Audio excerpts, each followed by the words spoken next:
this is where I've removed the top layer of synthetic varnish. And even though there's still loads of varnish left, just removing the top layer already is helping with the saturation of the surface. And you can already see more here than you can here. You can see, I hope, in contrast, that this area, which has all the varnish layers all over there, still looks more foggy.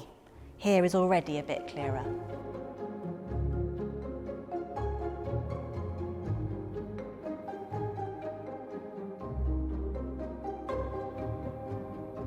My name is Hayley Tomlinson and I'm a conservator in the Paintings Conservation Department at the National Gallery, and I'm currently working on this painting by Sir Joshua Reynolds.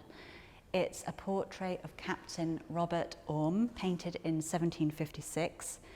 And in this painting we see Captain Robert Orme, aged about 31, and he's about to jump on his horse, and we believe that he's probably taking news of Captain Braddock's death. And Captain Braddock was the Commander-in-Chief of the British forces in Northern America, where they were fighting against the French over who was going to have supremacy over the American colonies. So we think he's probably taking news of Captain Braddock's death, but this little piece of paper here is completely illegible, so we don't know that for sure, but he was definitely involved in this defeat along the River Ohio, and here he is about to carry news of the defeat to the armed forces elsewhere. Now this painting, as I said, is by Reynolds, Sir Joshua Reynolds, and for conservators he's one of the most difficult painters to deal with, just because he had such an experimental approach. He was obsessed with the old masters. He desperately wanted to achieve their sort of old master glow, and he wanted to uncover their secrets, to find out how they did things. So he was endlessly experimenting. He was always adding things to his paint, mainly resins, because he wanted to try and have the same optical properties as the old masters. The problem with Reynolds is those things that he added to his paints, they're very similar to the varnishes that are applied on top.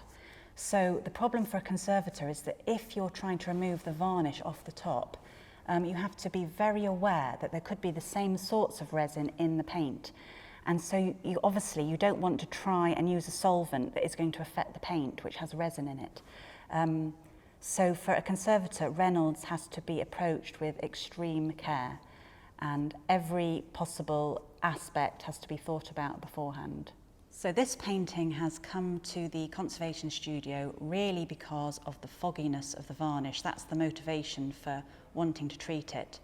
And we know that the painting has been treated 4 times, cleaned 4 times since 1863. But it appears that most of those cleanings have been partial cleanings. So each time some of the previous varnish has been left.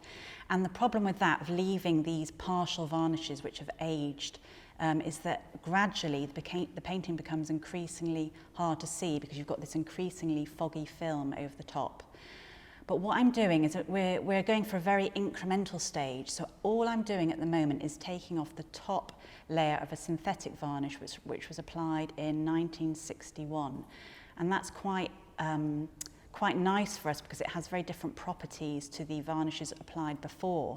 And in fact, it has a completely different fluorescence as well. I'm using fluorescent light a lot, and the synthetic resin has a blue fluorescence, whereas the natural resin underneath has a green fluorescence. So it's very nice. I can check quite regularly where I'm up to with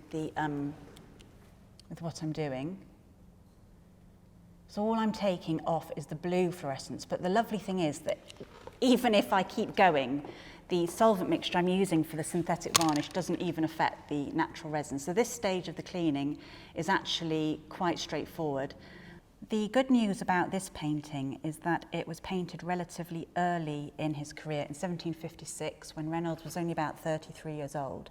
And at this stage, he was actually slightly less experimental. His paint style, his painting technique at this stage was a little more conservative, or not conservative, just normal, orthodox, straightforward. So on the left-hand side, however, there is some suggestion from cross-section analysis that Reynolds may have put a varnish in between the paint layers. So obviously, with that knowledge, we know we have to be incredibly careful not to do anything that would affect the varnish layer that is in between the two original paint layers. So, I mean, it may be that we decide there are certain areas that can't be cleaned at all, it's not safe, or it may be that we manage to find a solvent combination that will work just on the surface of the painting, that has a very high evaporation rate and low penetration, so that it is possible to achieve a good result and to get off more of the old varnish that might have been possible previously. So at the moment we don't fully know what the outcome will be, but in partnership with scientific colleagues we will investigate and proceed as far as we safely can. If you'd like to learn more, click here or here. Thank you for watching, and we'll see you next time.